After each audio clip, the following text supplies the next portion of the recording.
Muy bien, y no se desconecten, así paso la lista.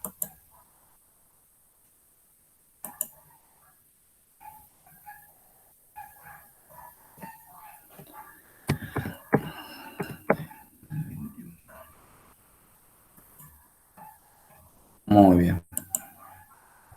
Bueno, hoy vamos a ver dos temas específicos que son neumonía y tuberculosis, ¿no? Que son dentro de lo que se llaman procesos patológicos con alteración de la difusión, ¿no? Son, en este caso, la neumonía y la tuberculosis. Ahí pueden ver la presentación. Alguien que me conteste Sí, si, sí, bien, perfecto. sí, profe, Bueno, sí. Sí, perfecto. Bueno, sí, vamos a profesor, empezar se con, ve. bien, vamos a empezar con neumonía entonces. Entonces me dice, dentro de los procesos patológicos, yo elegí los dos que habitualmente se ven más frecuentemente dentro de un área de internación, no general, que es la neumonía como proceso, en este caso, infeccioso, ¿no? Y la tuberculosis como proceso social. ¿Mm? Entonces me dice, en este caso, la neumonía, la definición de neumonía es la inflamación del parenquima pulmonar. Cuando estamos hablando de parenquima pulmonar, estamos hablando de todas las estructuras que conforman el pulmón y entre ellas van a estar los bronquiolos terminales y los sacos alveolares. ¿Mm?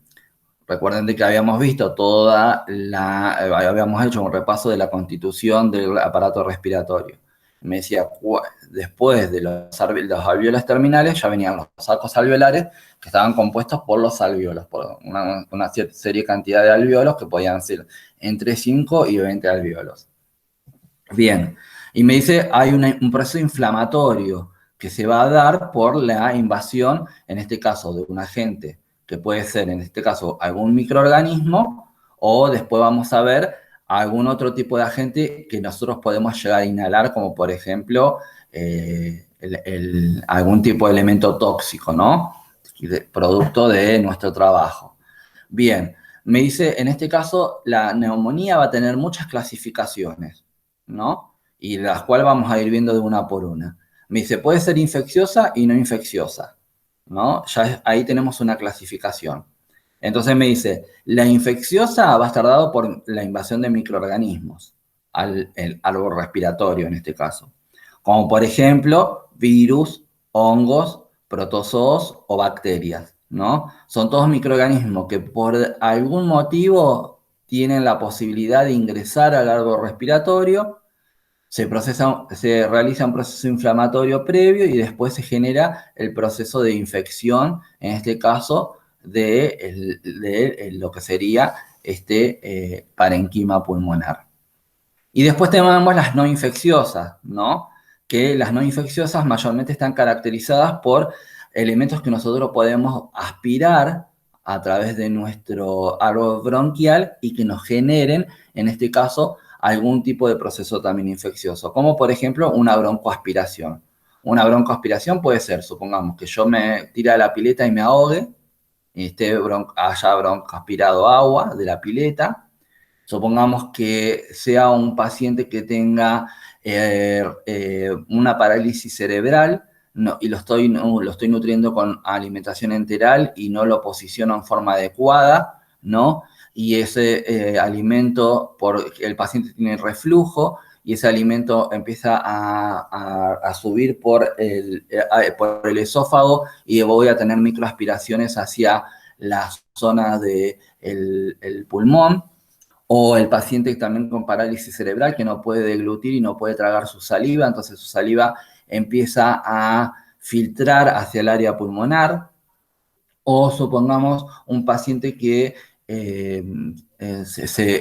alcoholizado, que pierde la noción, pierde el estado de conciencia, se desmaya, y vieron que mayormente a las personas alcoholizadas le agarra el reflejo del vómito para exteriorizar ese alcohol que han consumido, y al estar inconscientes se broncoaspiran.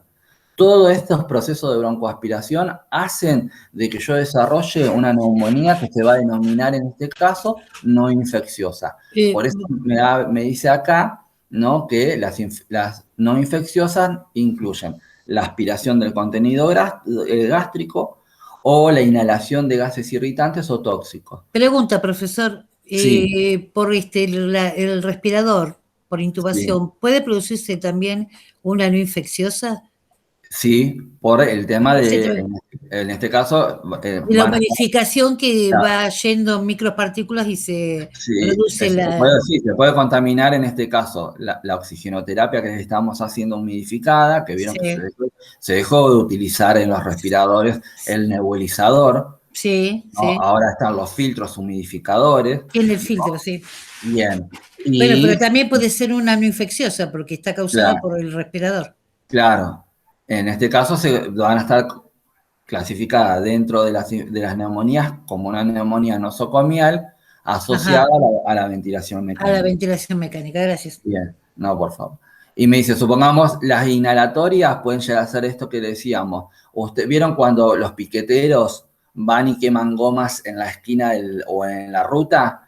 Ese humo negro que agarra y que larga el caucho que se está quemando, uno lo inhala y eso es, en este caso, un gas irritante, ¿no? Lo inhala, en este caso, y me genera irritación de la vía aérea y me va a dar todo un proceso inflamatorio y voy a agarrar y desarrollar, en este caso, una neumonía, ¿no?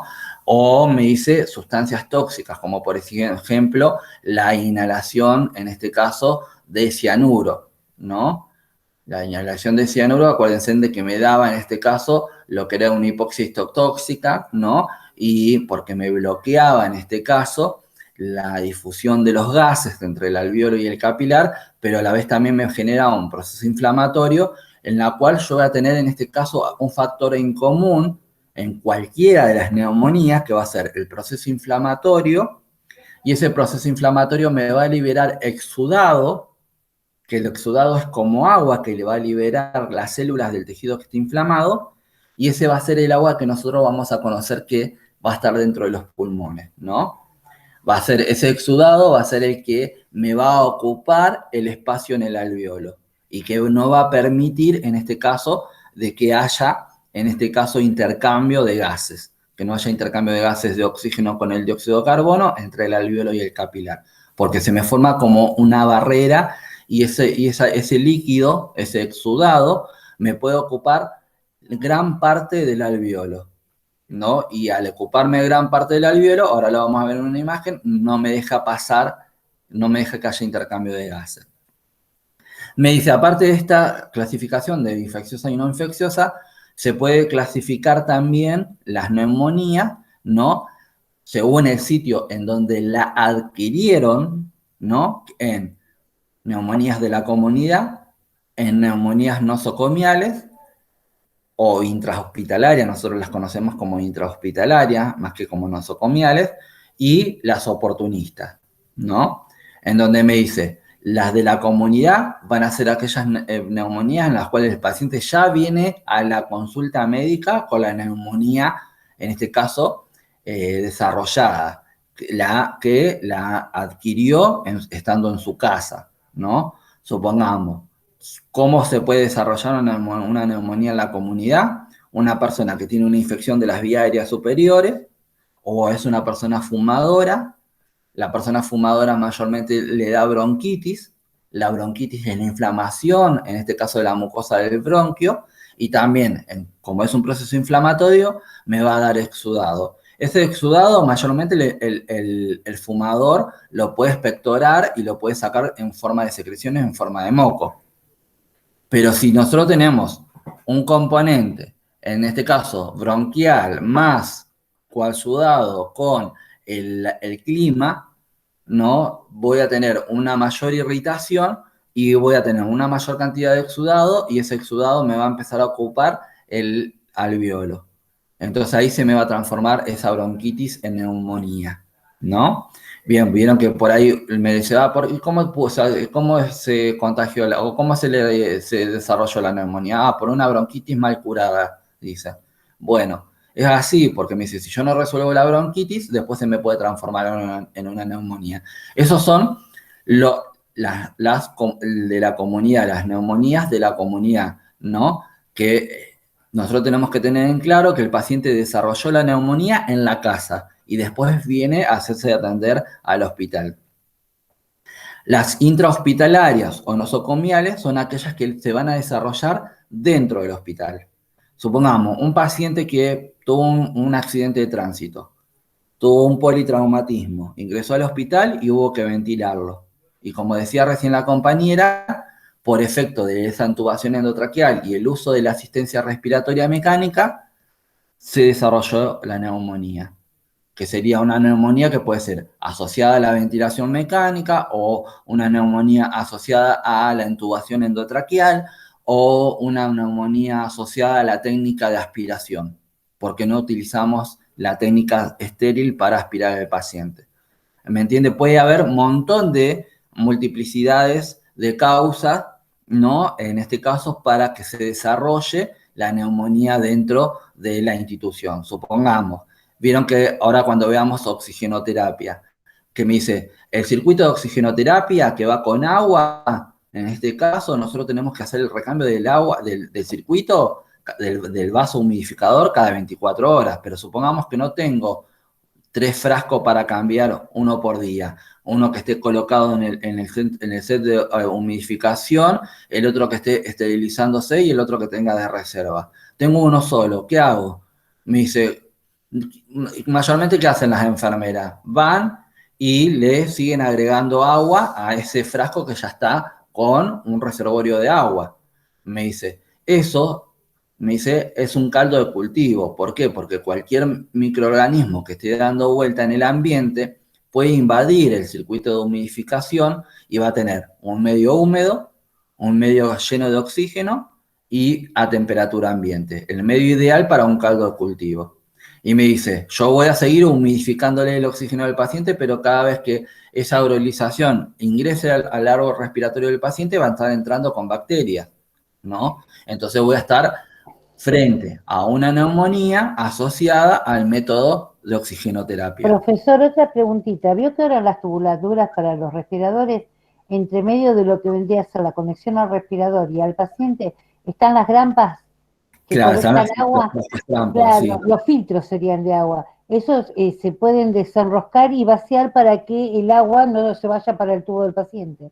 O sea, Claro, que no caiga, que no decaiga en el tubo del paciente. y aparte también es para descomprimir la tubuladora del paciente, porque si no generaría mayor, en Mayor este presión. caso, resistencia, claro, Claro. mayor resistencia, y el respirador tendría que hacer, vamos a decir, mayor presión, como vos decís, para poder insuflar el pulmón del paciente. Claro, pero también sirve como para poder eliminar el agua, porque veo que está el vaso que va conectado Sí. al agua que decanta para que se vaya filtrando, Sí, sí. para que humidifique. Entonces esa grampa colecciona toda la humidificación del calentador y la podemos eliminar para que no vaya al paciente. Claro, Eso por eso también es supongamos, sí, una manera de evitar. de evitar, exacto. Por eso le decía, yo le hablaba de algo más simple, la oxigenoterapia de un paciente Sí. que supongamos está con una máscara de oxígeno o Ajá. una cánula nasal, en donde Sí, nosotros le estamos... pero en no donde- se usa con la humidificación ahora. Bueno, en No, realidad, le digo yo sí, como están en el claro. hospital, cómo la Claro, conectan según los eso te iba kinesiólogos. a decir, según el protocolo de cada institución. Ajá. Yo Supongamos, me acuerdo si vos vas, antiguamente usábamos claro, el vaso con claro. agua. Si vos vas a, supongamos, al Hospital San Juan de Dios, al área de neumonología, vas a ver de que todos los circuitos de oxigenoterapia están humidificados. ¿Por qué? Porque son pacientes que utilizan continuamente el oxígeno. Y vamos a ver que el oxígeno es un gas seco que si vos no lo lastima las mucosas. humidificás, claro, irrita la mucosa, la lesiona, la reseca, y vos le estarías Yo la otra vez le agregando comentaba algo.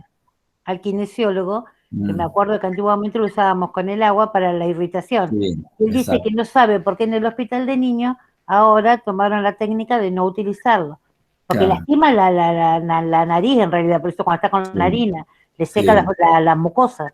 Sí, exacto, Por exacto. eso le preguntaba, porque yo en el hospital no lo estamos viendo eso ahora. Antes sí yo lo veía. Bien, bien. Disculpe. Bueno, eso, no, por favor. Hay que ver el protocolo de cada institución. En eso siempre lo decimos, porque quizás en alguna institución haya un protocolo, en otra institución haya otro, pero en la generalidad vamos a ver de que se tendría que utilizar humidificado. Igual que supongamos la discusión que hay con la heparinización de las vías, ¿no?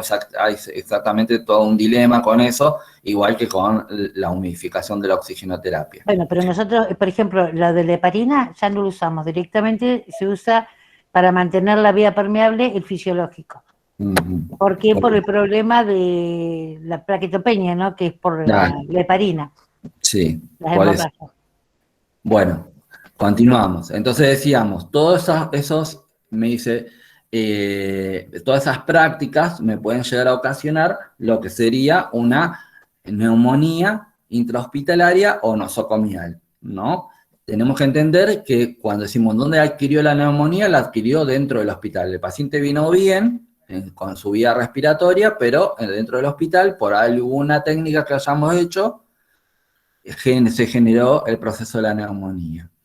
Y las oportunistas van a ser aquellas neumonías que se van a dar en aquellos pacientes que están con una inmunosupresión, ¿no?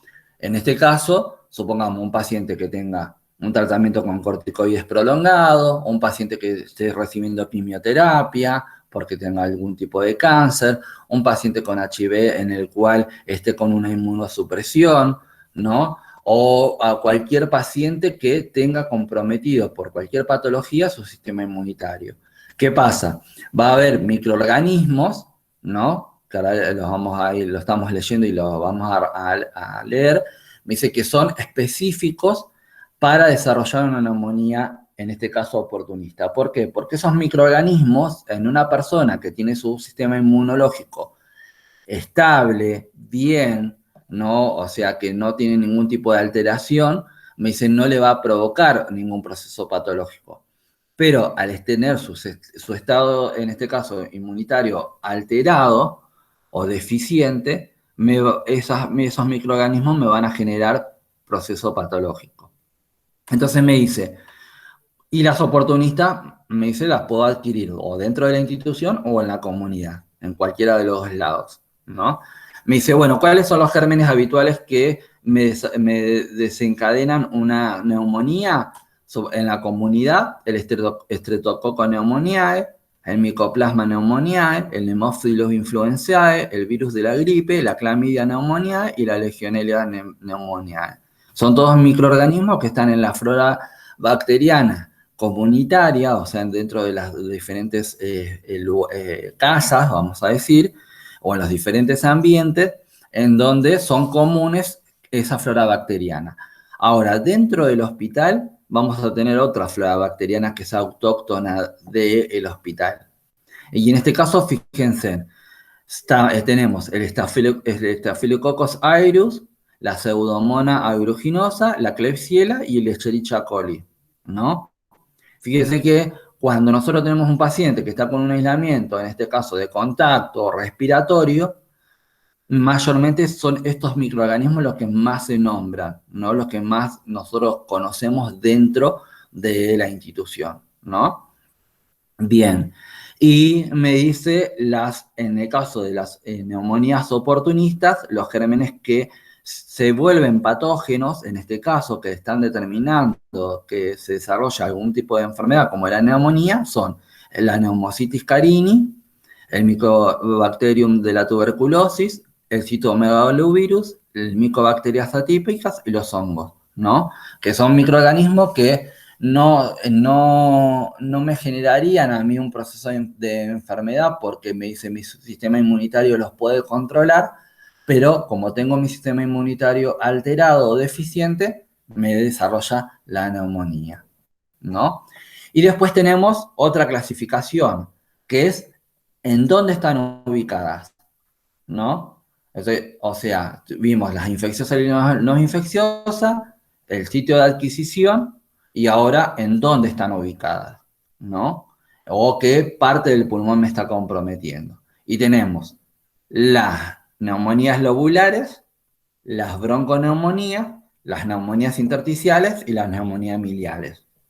Las neumonías lobulares, ya la palabra me lo está diciendo, me va a afectar un lóbulo u otro, ¿no? O sea, cuando el médico le saque la placa al paciente, va a ver que en esa placa, como en esta plaquita que vemos acá, vemos Si volvemos a lo que era la anatomofisiología, el pulmón izquierdo tenía dos lóbulos, uno superior y uno inferior. El pulmón derecho tenía un lóbulo superior, un lóbulo intermedio y un lóbulo inferior, ¿no? Entonces me dice, las lobulares me van a ocupar un lóbulo u otro, ¿no? En este caso, tenemos una neumonía lobular. En esta imagen podemos considerar o segmentaria o lobular, porque en cierta manera no está todo el lóbulo afectado, hasta gran parte del lóbulo afectado. Después tenemos en este caso, bronconeumonía, ¿no?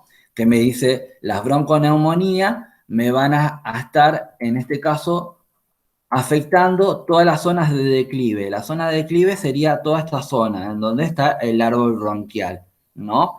Ese sería el desarrollo, en este caso, de todo el consolidado que se va a ver, ¿no? O los infiltrados. Vieron que ustedes más de una vez habrán escuchado, este paciente tiene en la placa infiltrados. ¿Qué son los infiltrados? Son presencia de agua. En este caso, en el tramo bronquial, como este agua que vemos acá. ¿Ven todo esto? También hay ocupación de agua. Porque si tuviese ocupado por aire, estaría color negro. ¿Mm? Como está más clarito, se considera de que hay ocupación líquida, que después tenemos que ver si es líquido ceroso, si es un líquido purulento o si es un líquido, en este caso, sanguinolento, ¿no? En este caso, consideramos que si es un paciente que tiene toda la sintomatología de la neumonía, que estamos frente a un paciente que está teniendo en este caso, lóbulo ocupado por agua, ¿no? Bien. Después tenemos la neumonía intersticial. Me dice la neumonía intersticial, me dice el edema o la acumulación del agua va a estar en el espacio intersticial. En ese espacio intersticial vieron que teníamos célula, los tejidos que estaban compuestos por un conjunto de células, y entre célula y célula teníamos el espacio extracelular o espacio intersticial. Entonces, el agua, ese exudado, se va a acumular en el intersticio, ¿no? Entonces, yo voy a tener lo que es una neumonía intersticial. Yo no voy a tener el agua en el alveolo. Lo voy a tener entre lo que sería el alveolo y el capilar, entre ese espacio que va a quedar entre el alveolo y el capilar. Entonces, como hay agua, tampoco me deja de que haya intercambio de gases, ¿no? Y después tenemos la neumonía miliar, que la neumonía miliar me dice, se van a dar, en este caso, en los pacientes con una inmunosupresión, y que voy a encontrar zonas parcheadas, distribuidas de neumonía o de exudado en todo el pulmón, ¿no? Es como que está todo el pulmón afectado. Mayormente, la neumonía miliar es de mal pronóstico. ¿Qué significa que es de mal pronóstico? Que el paciente se va a morir, ¿no? ¿Por qué? Porque tiene casi todo su pulmón, en este caso, ocupado por agua, y me dice, es como que el paciente se vaya a ahogar, ¿no? Es como que se estuviese ahogando. Entonces, es de mal pronóstico.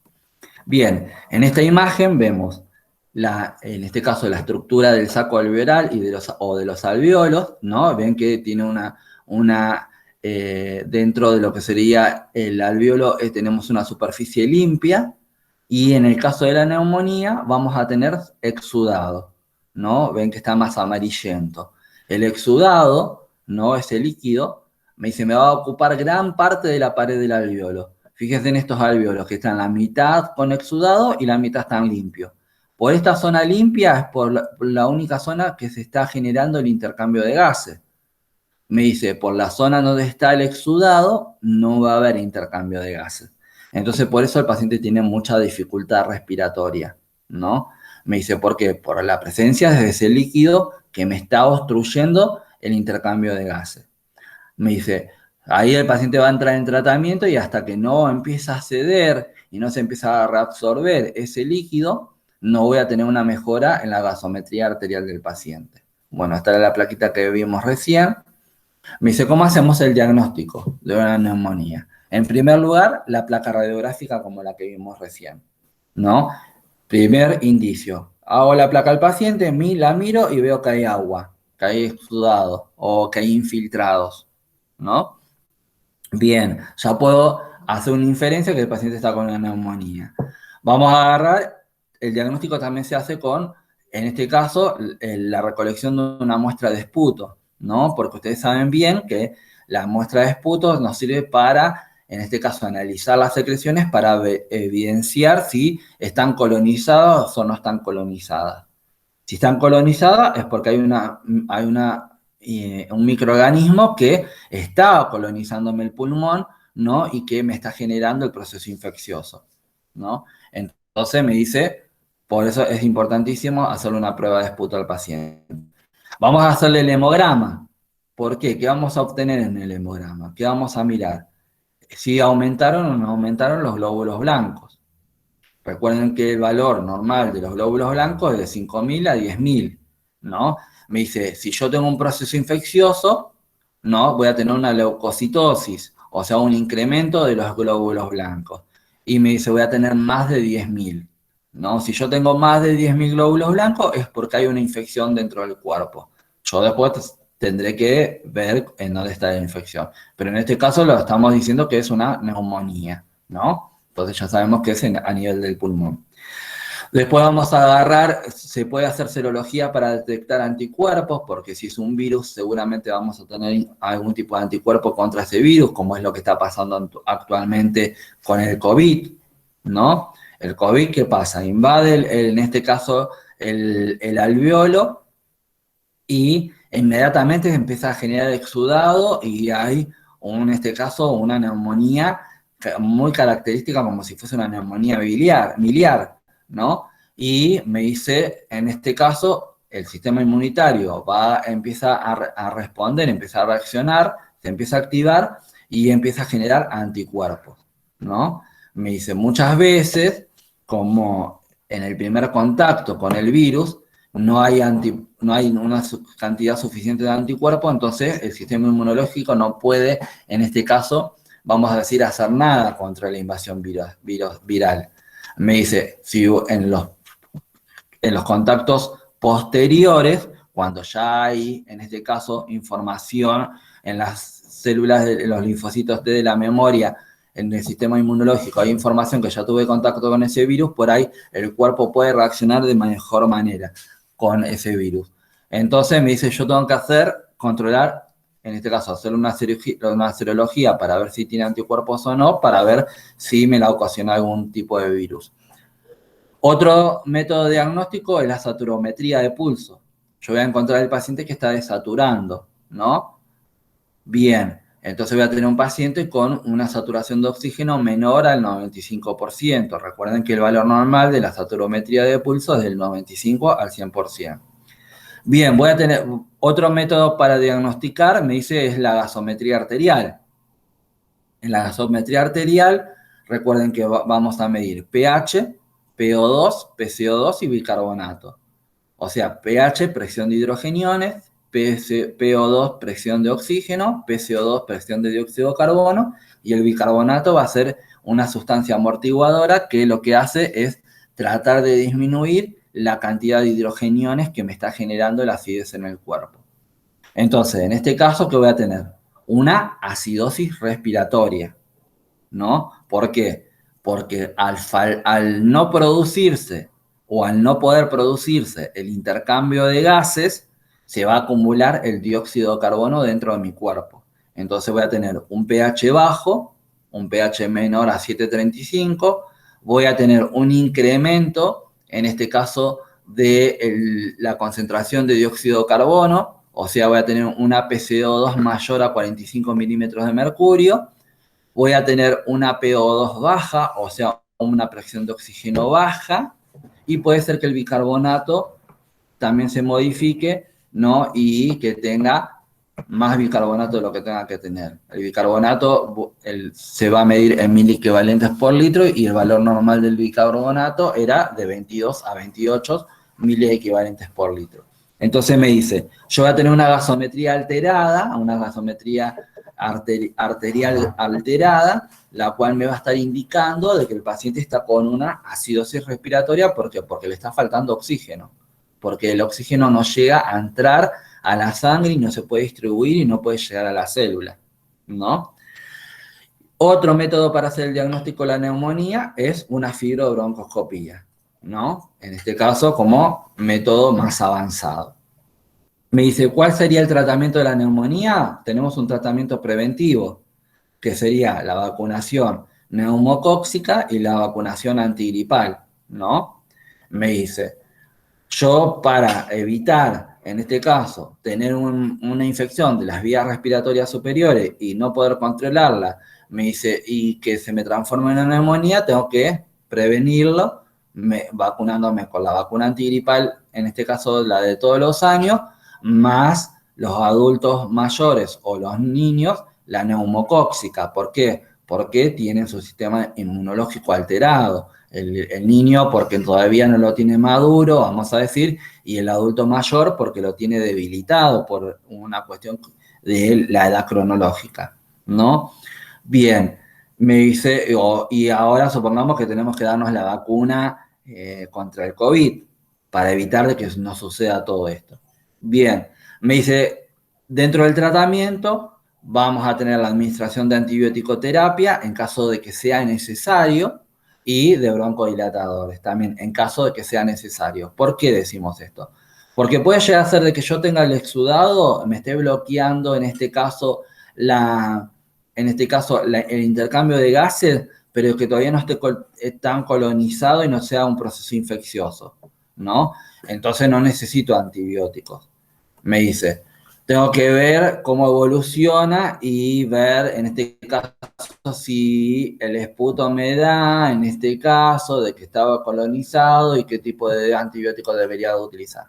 Los broncodilatadores se los voy a dar, ¿para qué? Para agarrar y broncodilatar aún más el pulmón, porque el bronquio, porque dice, el bronquio va a tener exudado y ese exudado me va a disminuir la luz interna del bronquio, del pase de aire, me dice, y me va a generar mayor resistencia. Entonces, si yo le pongo broncodilatador, el bronquiolo se va a dilatar aún más y me va a permitir una mejor entrada de aire. Por eso se utiliza broncodilatadores, no porque tenga broncoespasmo, sino que sirve como para, en este caso, permeabilizar aún más la vía aérea. Dice, dentro del tratamiento también se indica ingesta de líquido, ¿no? Y la espirometría incentivada. Me dice, el paciente tiene que estar bien hidratado para que pueda tener sus secreciones fluidas. Si el paciente está deshidratado, sus secreciones van a estar deshidratadas también y voy a tener una secreción más espesa, difícil de, en este caso, de expectorar o difícil de aspirar en caso que sea necesario. Entonces me dice, vamos a generar la fluidoterapia, ¿no? Administrándole más, en este caso, solución al paciente para que esté más hidratado. La espirometría incentivada, me dice, ¿cómo la vamos a hacer? La podemos hacer o dándole un globo al paciente para que la esté, en este caso, insuflando, ¿no? Entonces, de esa manera, ¿qué hace? Hace que su pulmón se expanda más, ¿no? Y hace que vaya entrando, haya una mejor entrada de aire. Y si no, me dice, muchas veces se utiliza un frasco sifón con el sello bajo agua, ¿no? Y se le va a dar, en este caso, se le va a poner un látex o un PVC con una longitud determinada para que el paciente pueda soplar y hacer burbujeo en ese agua, y a eso se lo va a denominar espirometría incentivada.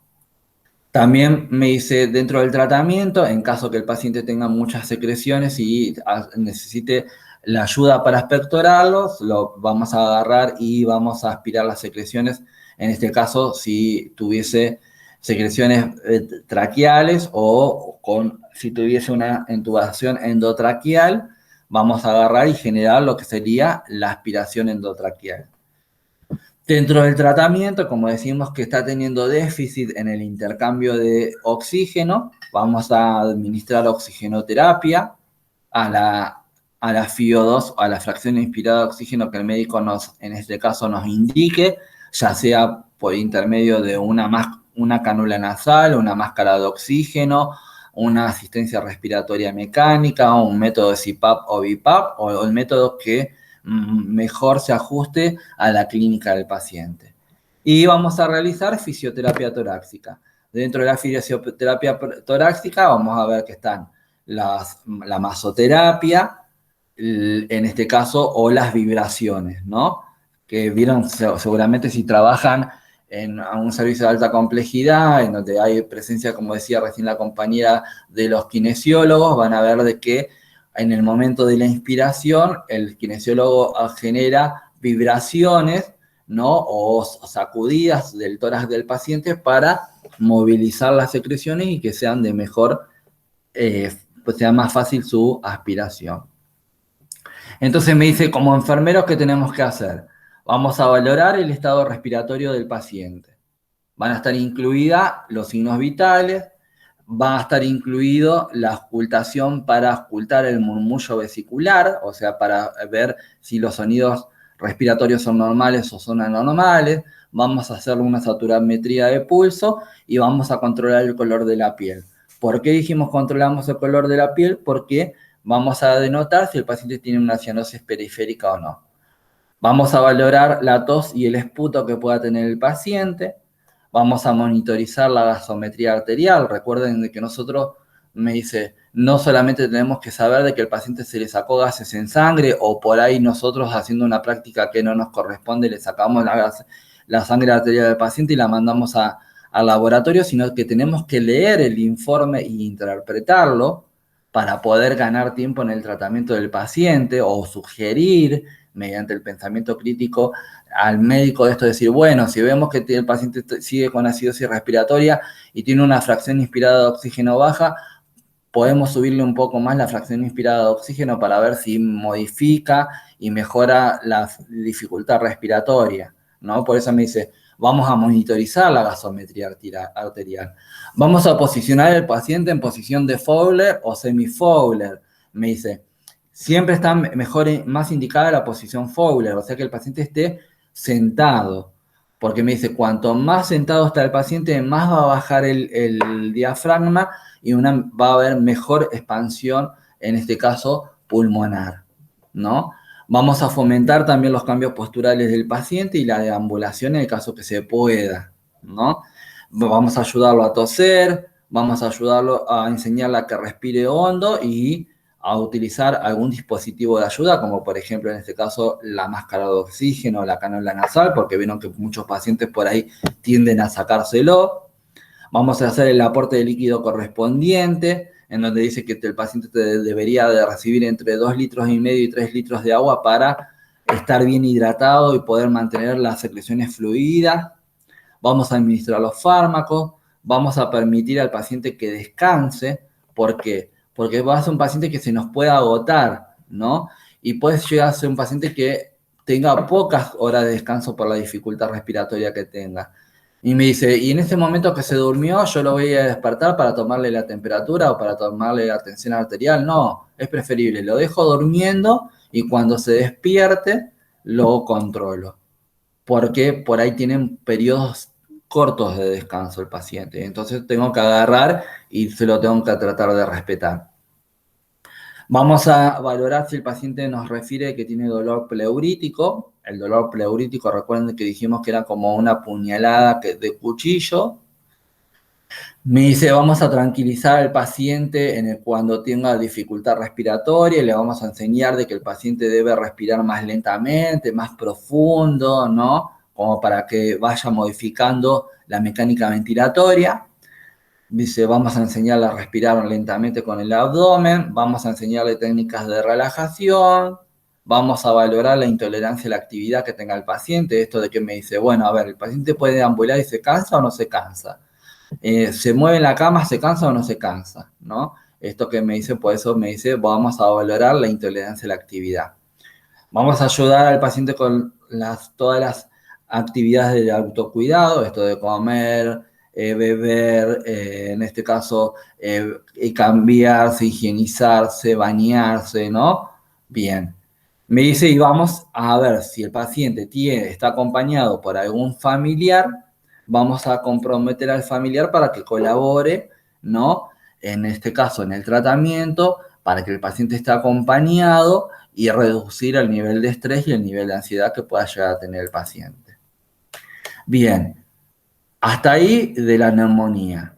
Ahora vamos a la tuberculosis, ¿no? Bien, ¿de neumonía tienen alguna preguntita para hacerme antes de pasar al...? No, profesor. No, bien, bueno. Ahora vamos a la tuberculosis, ¿no? Y me dice, y fíjense en lo que me dice de la tuberculosis. Me dice, es una enfermedad infecciosa, crónica y recidivante. Entonces ya sabemos que hay un microorganismo que me está ingresando al cuerpo, en este caso es el bacilo de Koch, y me infecta el pulmón, ¿no? Por eso me dice que es infecciosa. Me dice es crónica. ¿Por qué es crónica? Porque en este caso la tuberculosis puede, en este caso, desarrollarse en un periodo largo de tiempo. Puede llegar a desarrollarse en años, ¿no? No es una enfermedad aguda como la neumonía, que la neumonía en una semana se desarrolló, ¿no? O hoy por hoy que en 48 horas se desarrolla con el COVID. Sino que me dice, puedo llegar a hacer que yo me contagie el bacilo de Koch y ese bacilo de Koch quede encapsulado por 5 años, 10 años y después recién me haga, en este caso me dé manifestaciones. Me dice, cuando me empieza a dar manifestaciones voy a tener un tiempo prolongado para curar la tuberculosis, porque el tratamiento mínimo son de 6 meses. Y me dice, una enfermedad se considera aguda cuando cuando perdura desde el momento 1 de la iniciación del primer signo o síntoma hasta los 3 meses. Hasta 3 meses se considera una enfermedad o una patología o un proceso se lo determina como agudo. Pasando los 3 meses se lo considera crónico ya. Y yo estoy diciéndole que la tuberculosis tiene un tiempo, me dice, de tratamiento mínimo para poder erradicar el proceso patológico de 6 meses. Entonces ya es crónico, por eso me dice es crónico. ¿Y por qué me dice que es recidivante? Porque puede volver. Esto que vieron que el paciente empieza con el tratamiento, a los 4 meses se siente perfecto, que ya no tiene nada, y dice, ¿para qué voy a seguir tomando, en este caso, toda esta cantidad de pastillas que me dieron? Lo dejo de tomar y el paciente se me vuelve me dice, a internar porque la tuberculosis empezó a avanzar. O puede llegar a ser de que el paciente se haya curado, haya vuelto a su entorno social y se contagie nuevamente de tuberculosis, ¿no? Por otro factor. Entonces, por eso se dice que es recidivante. ¿Por qué vuelve? ¿No? Me dice, mayormente afecta a los pulmones. Nosotros lo que siempre estudiamos es la tuberculosis pulmonar. Pero me dice, hay otros órganos que se pueden afectar o colonizar con el bacilo de Koch o desarrollar la tuberculosis, que es la famosa tuberculosis de piel o la famosa tuberculosis de riñón, ¿no? Disculpe, profesor, nosotros teníamos una nena internada con tuberculosis intestinal. Bien, ¿ves? Que dice que es por la cocción mal de la carne también. Mira. Y por comer verduras no bien lavadas y no me acuerdo qué otro componente más, que pueden producir lo que es la tuberculosis que se aloja en el intestino. Y la nena la pasaron a sala con una ostomía, o sea, con colon, le hicieron una recesión de colon. Bien, perfecto. Bueno, muy bueno. Muy bueno tu ejemplo porque ves, así también porque ustedes pueden pensar, este profesor me está diciendo cualquier cosa, ¿no? No, por eso acoté. Por eso está bueno que vayan ustedes también contando su experiencia para que vean que no estamos tan desencajados con lo que le estamos enseñando y lo que le estamos diciendo, ¿no? De que uno habitualmente escucha sobre la tuberculosis pulmonar. ¿Por qué? Porque es la que mayor incidencia tiene, la que más se da. Pero me dice, el bacilo de Koch se puede alojar en cualquier otro órgano o en cualquier otra parte del cuerpo, ¿no? Y de las que le siguen en incidencia sería la de la piel y la del riñón. Pero bueno, acá tenemos otra información sobre la intestinal. En este caso, según lo que vos me comentaste, que tenía colostomía y todo lo demás, Sí, recuerda, sí. ¿qué hace el bacilo? Se instala y empieza a comer, en este caso, el Está tejido. todo el tejido de intestino, Claro. ¿sí? Tal cual. Entonces, Aparte había producido una gran inflamación, por eso la nena empezó con los síntomas de fiebre sí. y mucha inflamación abdominal porque tenía una obstrucción intestinal, porque Sí. se había cerrado la luz del intestino, por eso es que tuvieron que hacer una recesión y ponerle una ostomizada. Muy bien, perfecto. ¿Vieron? Muy, muy buena tu aporte.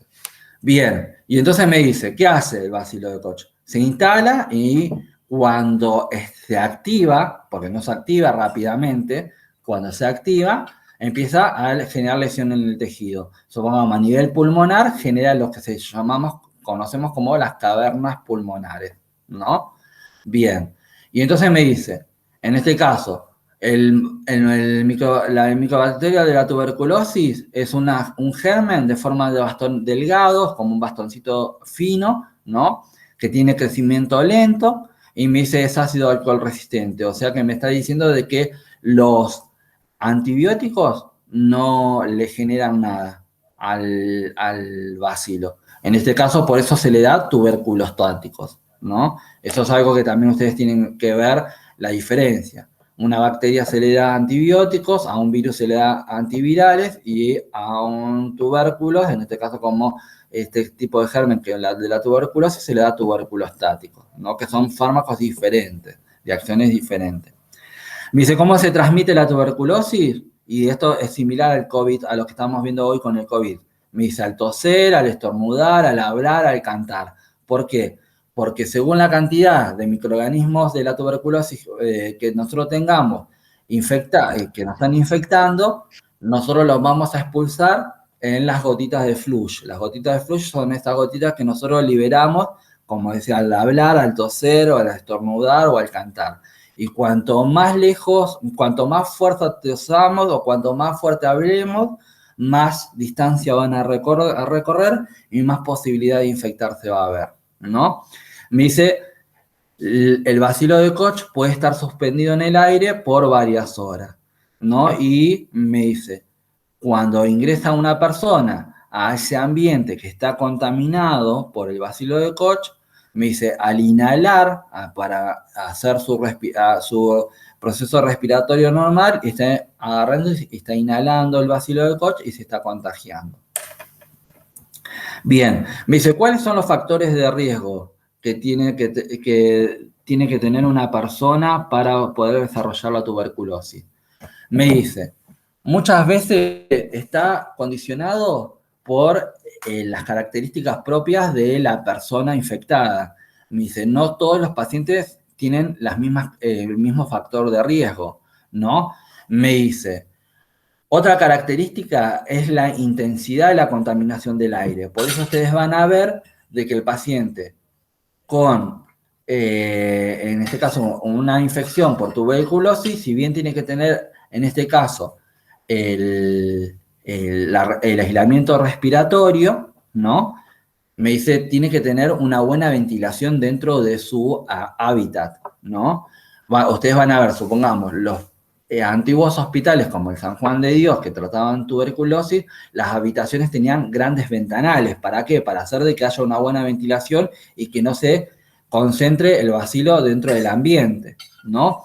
Hoy por hoy se utilizan mucho los filtros estos ambientales, los filtros EPA, que lo que hacen es tomar el aire del ambiente y purificarlo, ¿no? Contra estos tipos de microorganismos, ¿no? Si no se puede generar una ventilación con presión positiva o una ventilación con, vamos a decir, un buen ventanal, con una buena entrada de aire.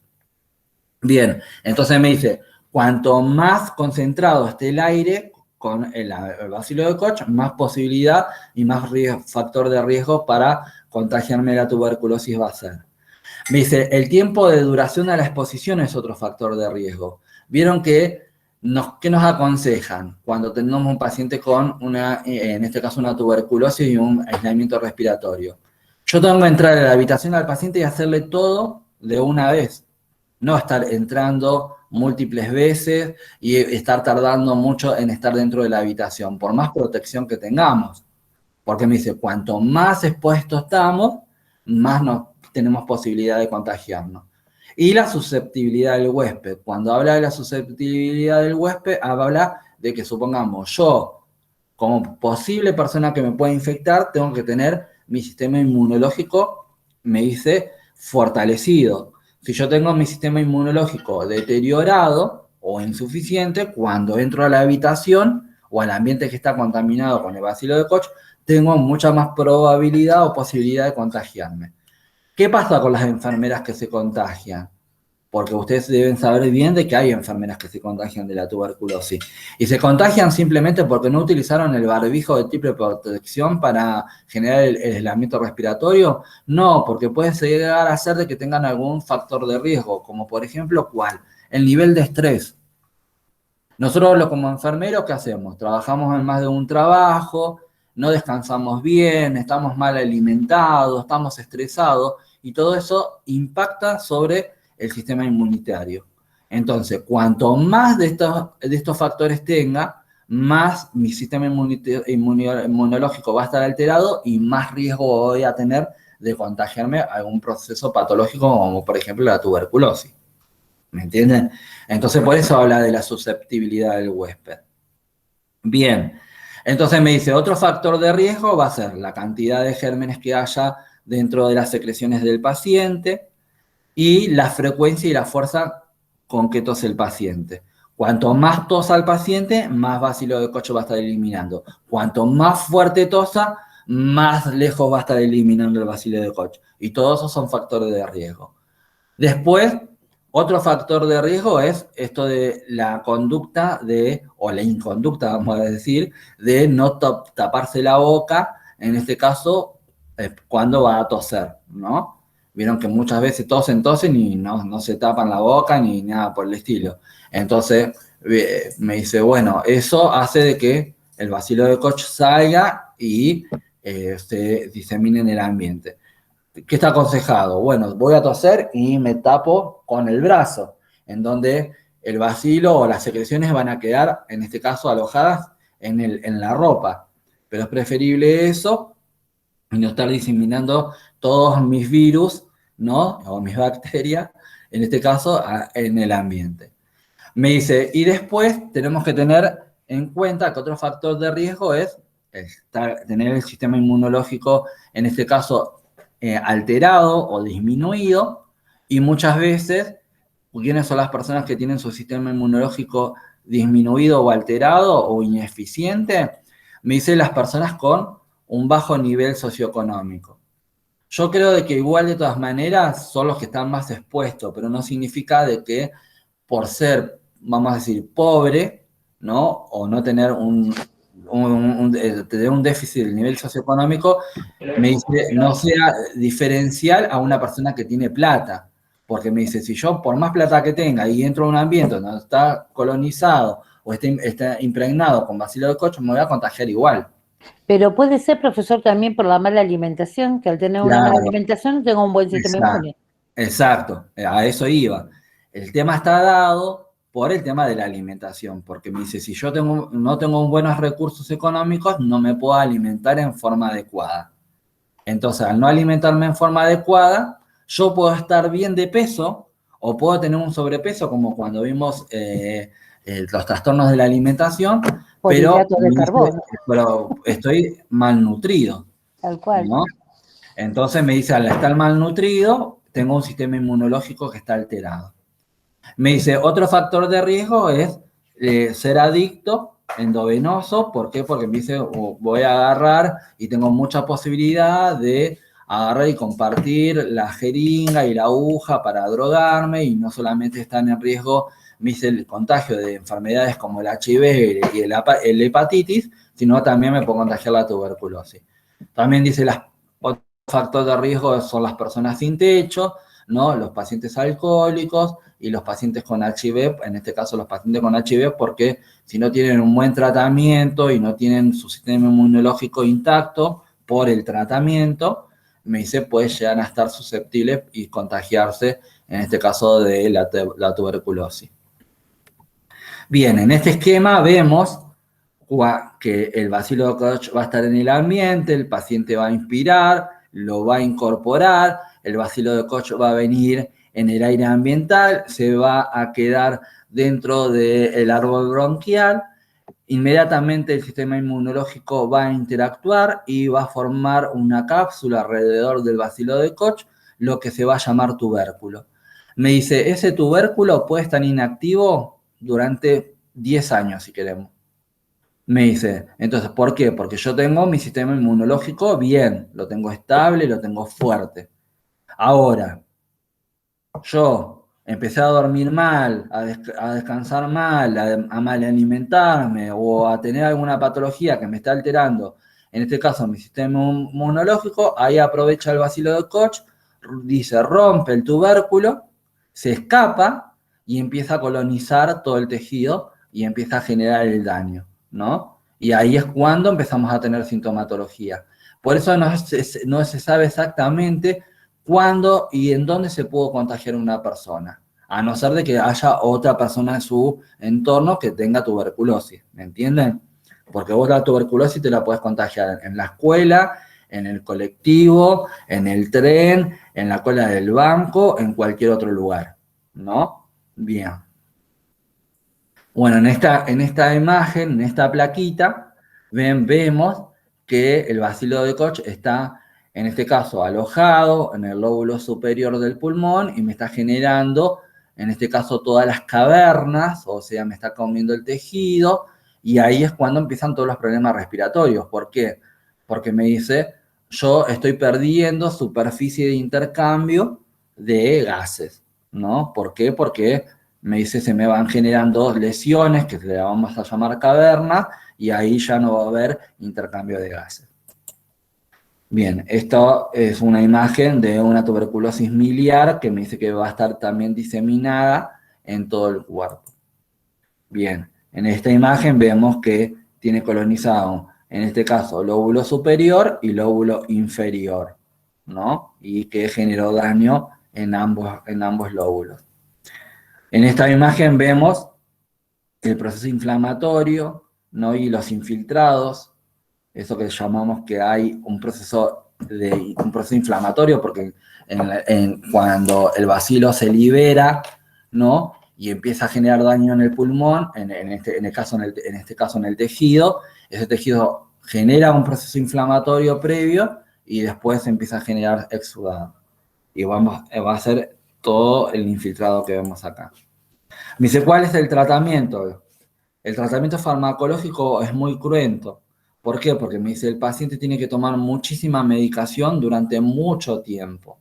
Y mayormente los pacientes abandónicos, como nosotros los llamamos, me dice, se cansan de tanta medicación y al sentirse bien abandonan la medicación. Me dice, ¿cuál es el tratamiento? Me dice, esto para que lo sepan, no se lo tienen que aprender, ¿eh?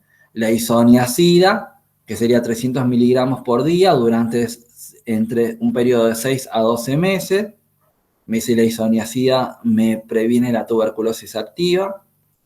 Supongamos que el paciente sea alérgico a la isoniazida, se pueden hacer aplicaciones de vacuna de BCG en tiempos así, en forma seriada, o sea, una aplicación cada 2 meses, cada 3 meses, según lo que indique el médico neumonólogo, ¿no? Después tenemos la rifampicina, que tendría que tomar 600 miligramos por día, la piracidamina de 1 a 2 gramos por día, el etambutol de 800 a 1600 miligramos por día, y después va a tener encima una administración de streptomicina en forma intramuscular. O sea, no solamente el paciente va a tener después una gastritis por toda la medicación que está tomando, puede llegar a tener trastornos hepáticos por la cantidad de medicación que está tomando, sino que encima le estamos inyectando una medicación que va a ser súper dolorosa, ¿no? Y que el paciente también se va a cansar de que lo pinchemos todos los días, ¿no? Dice, la streptomicina son 15 miligramos por kilo de peso por día al paciente, ¿no? Entonces, el médico va a agarrar, va a multiplicar los 15 miligramos por la cantidad de kilos de peso que tenga el paciente y le va a calcular la dosis. Entonces nosotros tenemos que diluir el frasco de ampolla de la streptomicina y darle la cantidad que sea necesaria.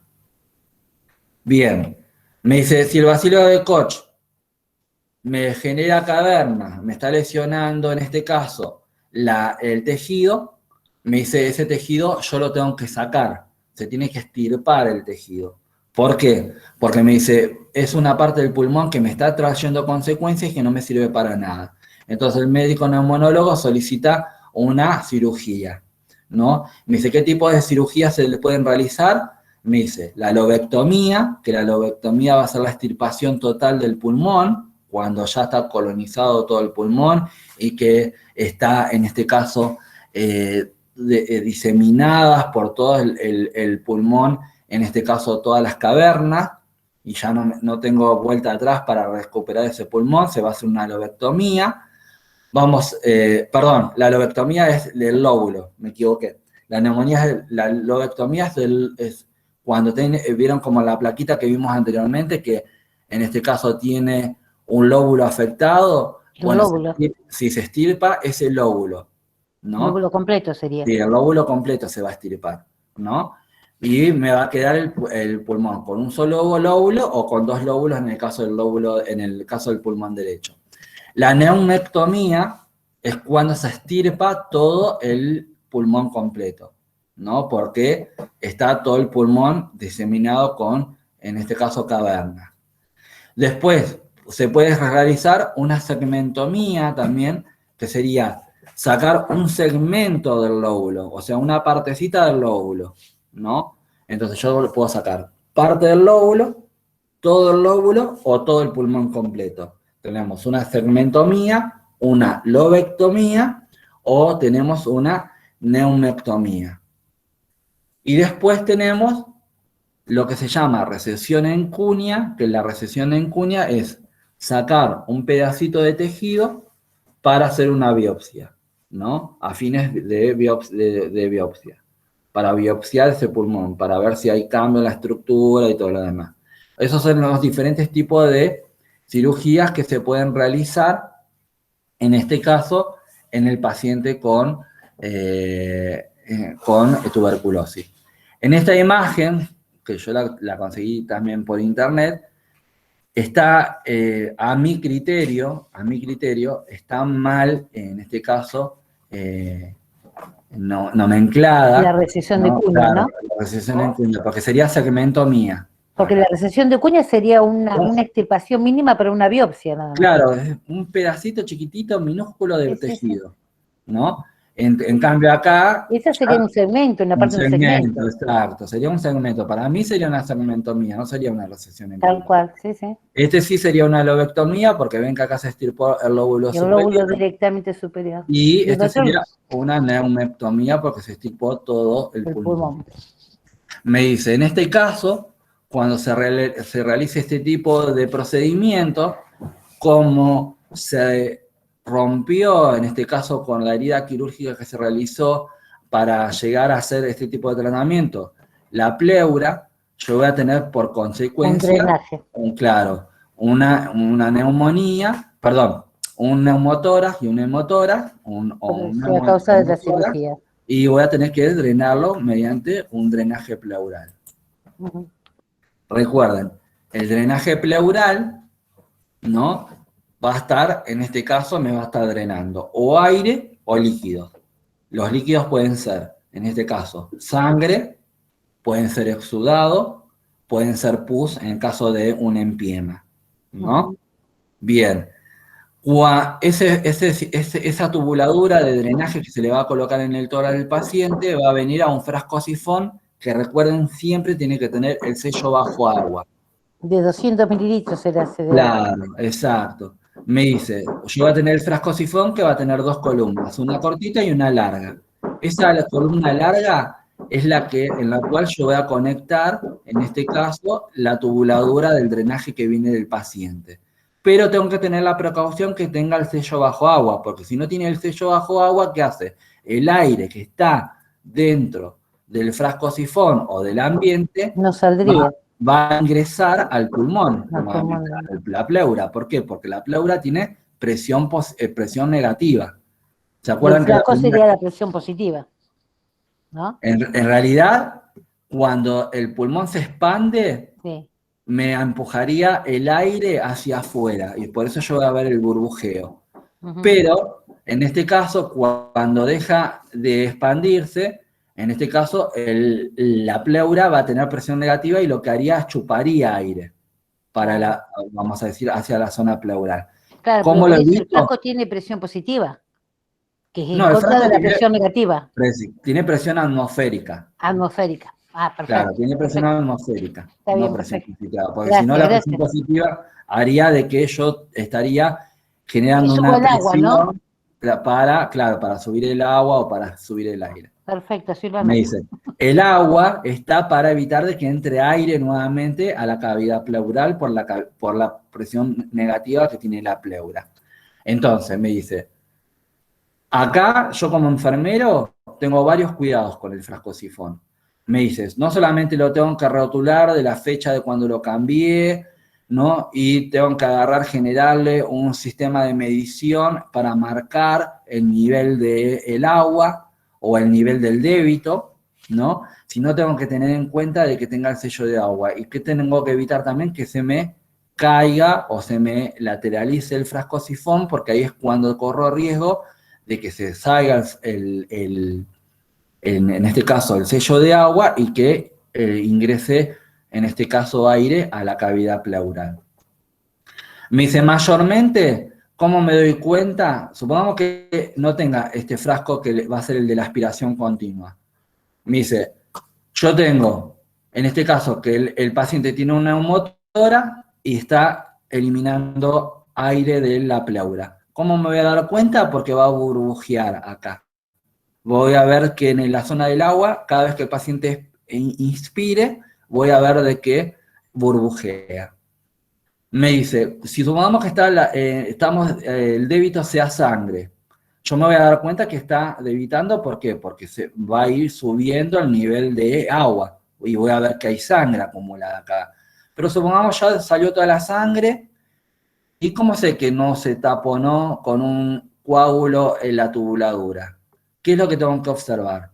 Tengo que ver también que cada vez que el paciente inspire y expire, en la columna de agua haya una oscilación en este caso del líquido. Si se queda estable es porque está taponado. Si yo veo que oscila con la respiración del paciente es porque está permeable y es porque no hay más sangre o no hay más pus en la cavidad pleural y entonces no tiene que salir más. Muchas veces, cuando hay sangre o hay pus en la cavidad pleural, es necesario generar un proceso de aspiración para ayudar a que salga ese elemento de la pleura. Entonces se le coloca aspiración central. La aspiración central, me dice, la puedo generar con otro frasco sifón grande o con lo que nosotros llamamos válvula de Gineret, que es como un tubo largo, en el cual va a tener 3 conectores, 2 cortos y 1 largo. ¿En dónde? Con el largo yo voy a generar también el sello bajo agua, pero va a ir al ambiente, ¿no? Y va a ser el que me va a compensar, en este caso, la fuerza de aspiración con la cual yo estoy aspirando. El conector corto va a ir conectado al frasco sifón que viene del paciente para generar la fuerza de aspiración. Y el otro conector corto va a ir conectado o al aspirador continuo, al motorcito de la aspiración continua, o a la aspiración central, si tenemos paneles de aspiración central. Y eso lo que me va a generar es una determinada presión, que también la va a determinar el cirujano con qué presión quiere que esté funcionando este sistema de aspiración para ayudar a la evacuación del débito del sistema de drenaje, de la pleura en este caso. Bueno, aquí terminamos por hoy. ¿Alguien tiene alguna preguntita con algo de lo que vimos de tuberculosis? No. Yo no, personalmente. No, profe.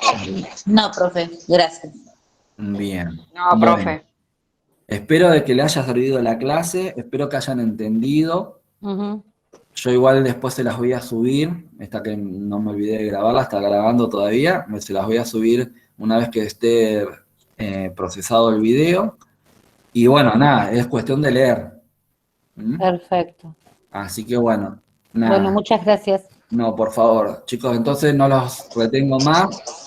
Que tengan un excelente fin de semana y una buena semana. Y nos Muchas estamos gracias. viendo Buen semana, el profe. sábado que viene. Buen fin de semana, Chao. profe. Gracias igualmente, Chao, chicos. chicos. Gracias, igual para todos. Hasta luego. Hasta luego. Hasta luego.